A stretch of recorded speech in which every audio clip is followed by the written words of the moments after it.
इतनी हिम्मत हो जाती है एक प्रत्याशी की खुलेआम पूरे सरकार को, प्रशासन को चैलेंज कर रहा है, हिंसा भड़का रहा है। ये क्षेत्र का असर है सरोज जी। अगर ये टोंक सवाई माधोपुर का एरिया है, यहाँ के जो सांसद है वो गिरीश मीणा जो है, हरीश मीणा, वो कांग्रेस के यहाँ से सांसद है। और ये क्षेत्र की विशेषता मैं आपको बता दूं, 2000 ये जो सीट है ये 2008 में परिसीमन में बनी थी और तब से भारतीय जनता पार्टी गुर्जर समाज को टिकट देती है और कांग्रेस मीणा समाज को टिकट देती है। ये तय है कि बीजेपी गुर्जर को देगी और कांग्रेस मीणा समाज को टिकट देगी। इस बार भी कांग्रेस का वहां से कस्तूरचंद मीणा उम्मीदवार थे और भारतीय जनता पार्टी से राजेंद्र गुर्जर उम्मीदवार थे। पूरा बटा हुआ है मीणा और गुर्जर के अंदर। यहाँ सचिन पायलट का भी एक क्षेत्र प्रभावशाली क्षेत्र रहा है। हालांकि ये टिकट पहले 200 से टिकट मांग रहे थे। जिस व्यक्ति ने अभी नरेश मीणा ने एसडीएम को थप्पड़ मारा है, ये कांग्रेस से टिकट मांग रहा ये पहले मीणा 200 से टिकट मांग रहे थे, वहां से नहीं मिला तो यहाँ से उन्होंने निर्दलीय नामांकन भर दिया। और इनकी ख्याति पहले भी रही है। पहले इन्होंने थानेदार को थाने में घुस के कुछ मीणा समुदाय के लोगों को गिरफ्तार कर लिया था, तो थाने में घुस के थानेदार की पिटाई कर दी थी। तो मीणा समुदाय के ही अपने आप को नेता मानते हैं, युवाओं के बीच अपने आप को बड़ा रोल मॉडल मानते हैं। और फेसबुक का पेज अगर इनका आप देखेंगे, अब तो बाद में वो डिलीट कर दिया गया है, बड़ा उत्तेजित युवाओं को उत्तेजित करने वाले उसमें अपने भाषण डालते थे। मीणा समुदाय से कहते थे इकट्ठे हो जाओ और प्रदेश के अंदर क्रांति करो, मीणाओं का मुख्यमंत्री बनना चाहिए, मीणाओं का यहाँ पर वर्चस्व होना चाहिए। तो ये बेसिकली क्षेत्र जो पूरा है गुर्जर बनाम मीणा में बटा हुआ है। और आप देखिए आज कांग्रेस के या भारतीय जनता पार्टी के जो बड़े मीणा लीडर है, किसी ने भी बयान इसका विरोध नहीं किया होगा। किरोड़ीलाल मीणा इतने बड़े नेता है भारतीय जनता पार्टी के, उनका बयान नहीं आया कि एक अधिकारी को मारा है तो गलत किया है। समुदाय में सारे नेता बढ़ जाते हैं। जब ऐसी घटना घटती है प्रदेश के अंदर तो मीणा समुदाय पूरा एक तरफ हो जाएगा। भारतीय जनता पार्टी को चाहे कांग्रेस के हो, सारे मीणा नेताओं ने चुप्पी साध ली इस मामले को लेकर। अब मुझे ऐसा लग रहा है कि अब ये समाज का मामला बन गया है। और समाज का मामला कैसे है? वो प्रत्याशी, उसकी कोई शिकायत थी, वो मैंने सुना उस व्यक्ति का बयान, कहने लगे मैंने थप्पड़ मारा और मैं कलेक्टर के आने की वेट कर रहा था। कलेक्टर नहीं मेहंदी लगा के बैठी है, मैं तब तक वेट करूंगा जब तक उसकी मेहंदी नहीं उतरती। बहुत गलत है। एक अधिकारी पे आप हताहट हो रही है। गिरफ्तारी उसकी जरूरी थी और कल ही गिरफ्तारी हो जानी चाहिए थी। लेकिन चूंकि एक मीणा समाज का प्रभावशाली नेता है, मीणा समुदाय का डर था सरकार को भी कि गिरफ्तार करेंगे तो उपद्रव होगा, तो सरकार बच रही थी। लेकिन जिस तरीके से अधिकारी लामबद्ध हो गए, सरकार को चेतावनी दे दी चीफ सेक्रेटरी को कि अगर गिरफ्तार नहीं होगा तो यहाँ स्ट्राइक हो जाएगी, तो सरकार के सामने मजबूरी थी कि आप एसडीएम को कोई नेता मार रहा है और सरकार कार्रवाई नहीं करेगी तो सरकार की छवि भी खराब होती। तो सरकार को तो कार्रवाई करना था और सरकार इस बात को जानती थी कि उपद्रव होगा और रात को ही वहां का इंटरनेट बंद कर दिया गया था। तो मुझे लग रहा है कि मामला अभी तुल पकड़ेगा, लेकिन कार्रवाई बहुत अच्छी हुई। थोड़ी देर से मुझे लगा तत्काल गिरफ्तारी उसकी होनी चाहिए थी। जिस समय उन्होंने इस तरह की हरकत की तभी गिरफ्तार कर लेना चाहिए था। एक समाज का दबाव सरकार पर रहता है, गुर्जर और मीणा सभा का। तो दोनों समुदाय अपनी सरकार पॉलिटिक्स देखेगी कि प्रशासन देखेगी? अगर कोई आदमी खुलेआम अराजकता फैला रहा है, इसके ठीक तरीके से बैकग्राउंड को सर समझे अगर ये, तो पूर्वी राजस्थान का जो इलाका है ना, पूर्वी राजस्थान से कोटा संभाग तक, इन इलाकों के जो उपद्रवी तत्व हैं उनके बीच इसका संपर्क उठना बैठना खूब रहा है। हालांकि इसकी जब स्टूडेंट पॉलिटिक्स शुरू हुई थी तो विद्यार्थी परिषद में था, फिर किरोड़ीलाल मीणा के बहुत करीबी बना और वहाँ भी इस समय लगातार इसकी कोशिश यही रहती थी कि कोई ना कोई उपद्रव करे और उसके सहारे सुर्खियाँ बटोरे। उसके पीछे रणनीति ये थी कि शायद इसके सहारे मैं नेता बन जाऊँ, जैसे कि वहाँ पर कास्ट बेस्ड पॉलिटिक्स होती है। बीजेपी में आने के लिए बहुत कोशिश कर रहा था, वसुंधरा राजे सिंधिया ने चलने नहीं दी। उसके बाद पिछले चुनाव में भी वो कोशिश जारी रही, फिर भी नहीं हुआ। फिर ये सचिन पायलट के संपर्क में आ गया था।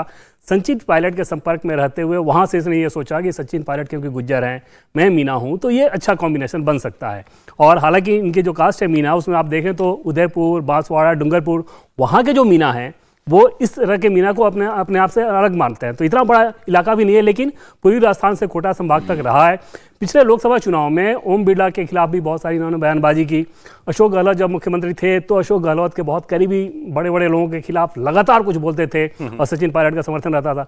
तो इनकी रणनीति यही रही है हमेशा से और उसके सहारे इन्होंने इस चुनाव में भी बीजेपी कांग्रेस ने इस व्यक्ति को टिकट नहीं दिया? नहीं, बिल्कुल नहीं। अच्छा ठीक। तो अब ये निर्दलीय लड़ा। मैं कांग्रेस से कुछ नेताओं की बात सुन रहा था, उन्होंने कहा कि बीजेपी सपोर्ट कर रही है इस आदमी को, इसको निर्दलीय खड़ा किया है ताकि नुकसान हो कांग्रेस पार्टी का। अशोक गहलोत का बयान इस वक्त आया, उन्होंने कहा इस हिंसा पर, इस व्यक्ति ने, जो व्यक्ति पहले थप्पड़ मारे एक सरकारी अधिकारी को, फिर हिंसा के लिए उकसाए और जब अरेस्ट हो रहा हो तो कहे कि मैं अगर दोबारा ऐसा कुछ होगा तो मैं फिर थप्पड़ मारूंगा, कोई भी मेरे सामने खड़ा हो, उस व्यक्ति के लिए वो कह रहे हैं कि, और इस सरकार कह रहे हैं कि सरकार का इकबाल खत्म हो गया है।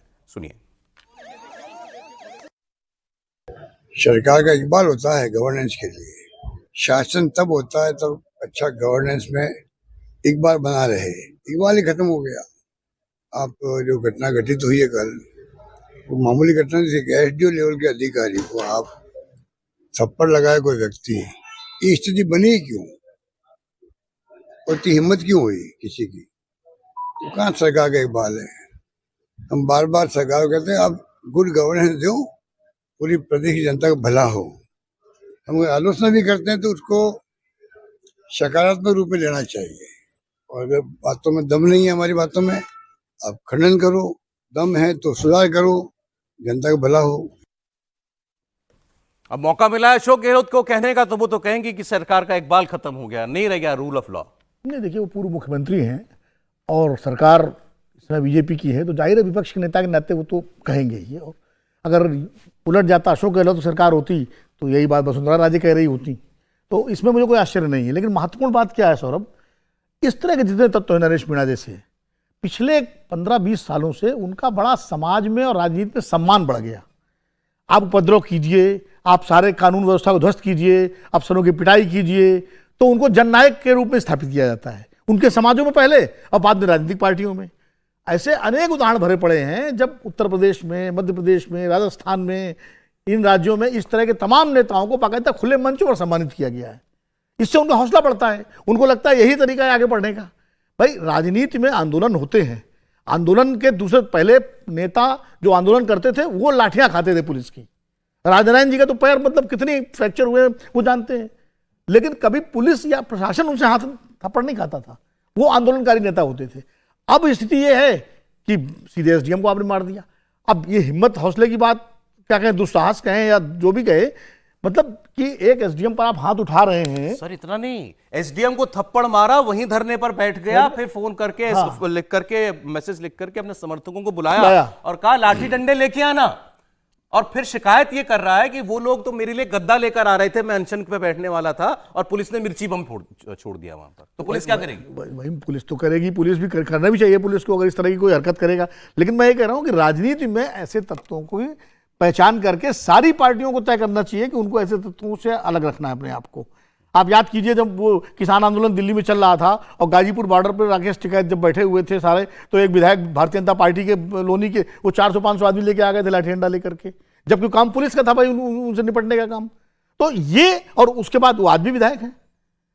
कांग्रेस में ऐसे तमाम सारे लोग होंगे जो इस तरह की हरकतें करते हैं। बिहार में आप, तो ये राजनीति में नया चलन पिछले 20-25 साल से शुरू हुआ है और हर पार्टी ने ऐसे तत्वों को आगे बढ़ाया है, उनको टिकटें दी हैं, उनके जेल जाने के बाद उनके परिवार वालों को टिकटें दी जाती हैं, उनके बेटों को टिकट दी जाती है। आसपास के एक दो गांव में उसका होगा कुछ थोड़ा बहुत दबदबा होगा, और वो वहां के लोगों को बुला करके बाहर आप सड़क पर आगजनी कर रहे हैं। मीणा समाज के नेता बन जाएंगे आप देखिएगा कुछ दिनों बाद, और जब जेल से कभी छूटेंगे तो माला वाला पहना करके जुलूस निकाल के उनको स्वागत किया जाएगा। अच्छा। और हम आप जो है उस पर चर्चा करेंगे और तमाम चैनल्स और सोशल मीडिया में वो फोटो चलेंगी, और ये हुआ ऐसा नहीं, ये तो अराजकता की हद है। लेकिन जो इस केस इसीलिए हौसले बढ़ रहे हैं लोग इस तरह के नेताओं के। नहीं देखिए, एक ये बाकी सारी बात विनोद जी जो कह रहे हैं वो एकदम उससे पूर्णतः सहमत हूँ मैं, लेकिन एक बात से असहमत हूँ।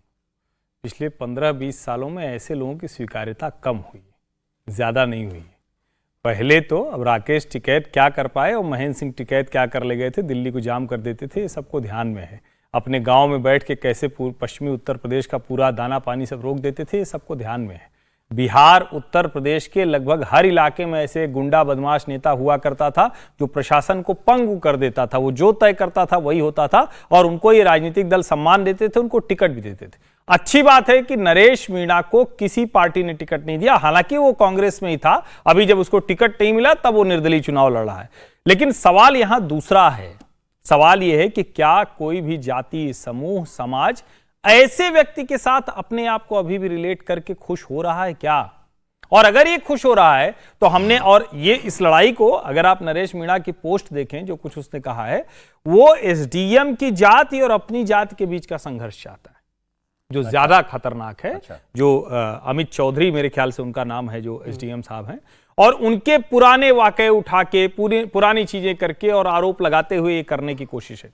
राजनीति में दबंग, ताकतवर ऐसे लोगों का होना बिल्कुल ठीक है अगर वो जनता के हक की बात करें, लेकिन आप एसडीएम को थप्पड़ मार दे रहे हैं और उसके बाद आपको लगता है कि उसके बाद भी आप सरकार को घुटनों पर ला देंगे, दंगा कर देंगे, तो मुझे लगता है बिना किसी हिचक के राज्य सरकार को, प्रशासन को, अभी वहां उपचुनाव है तो राज्य चुनाव आयुक्त जो हैं, पूरी कड़ाई से निपटना चाहिए। और एक चीज मैं कहूंगा, अशोक गहलोत जी आज कह रहे हैं कि ये इकबाल खत्म हो गया। वैसे इकबाल कहाँ रहता है ये भी पता करना पड़ेगा। उनके समय में ही विजयादशमी के दिन वो कौन सा इलाका था, नाम भूल रहा हूं, वहां दंगे हो गए थे विजयादशमी के दिन। इकबाल कहां चला गया था पता नहीं। जोधपुर दंगे हो गए थे उनके घर में, कहां इकबाल चला गया था पता नहीं। जयपुर दंगे हो गए थे, कहां इकबाल चला गया था पता नहीं। लेकिन इकबाल से इतर आज क्या करना चाहिए था? आज उनको कहना चाहिए था ये इसने जिस तरह की राजनीति की है ये स्वीकार्य नहीं हो सकती है, हम सब इसमें प्रशासन के साथ हैं। क्या ये बयान उन्होंने दिया? मुझे लगता है कि किसी जगह जब हम कहते हैं समाज में स्वीकार्यता, तो हम उस समाज को तो दोषी ठहराते हैं, नेताओं को नहीं ठहराते। मतलब हर्षवर्धन जी ने कहा कि ऐसे तत्वों की स्वीकार्यता कम हुई है, मैं इससे असहमत हूं। मैं बहुत सारे नाम गिना सकता हूं जिनको एमएलए एमपीज के टिकट दिए गए, मंचों पर सम्मान किया गया उनकी अराजकता के लिए, लेकिन चूंकि समय आपके पास कम है, कभी उस पर भी बहस कर लेंगे कि किस तरह से इस तरह के थप्पड़ अफसरों पर मारने वालों की और उनकी पिटाई करने वालों की स्वीकार या अराजकता फैलाने वालों की स्वीकार्यता भारतीय राजनीति में हर पार्टी में बढ़ी है।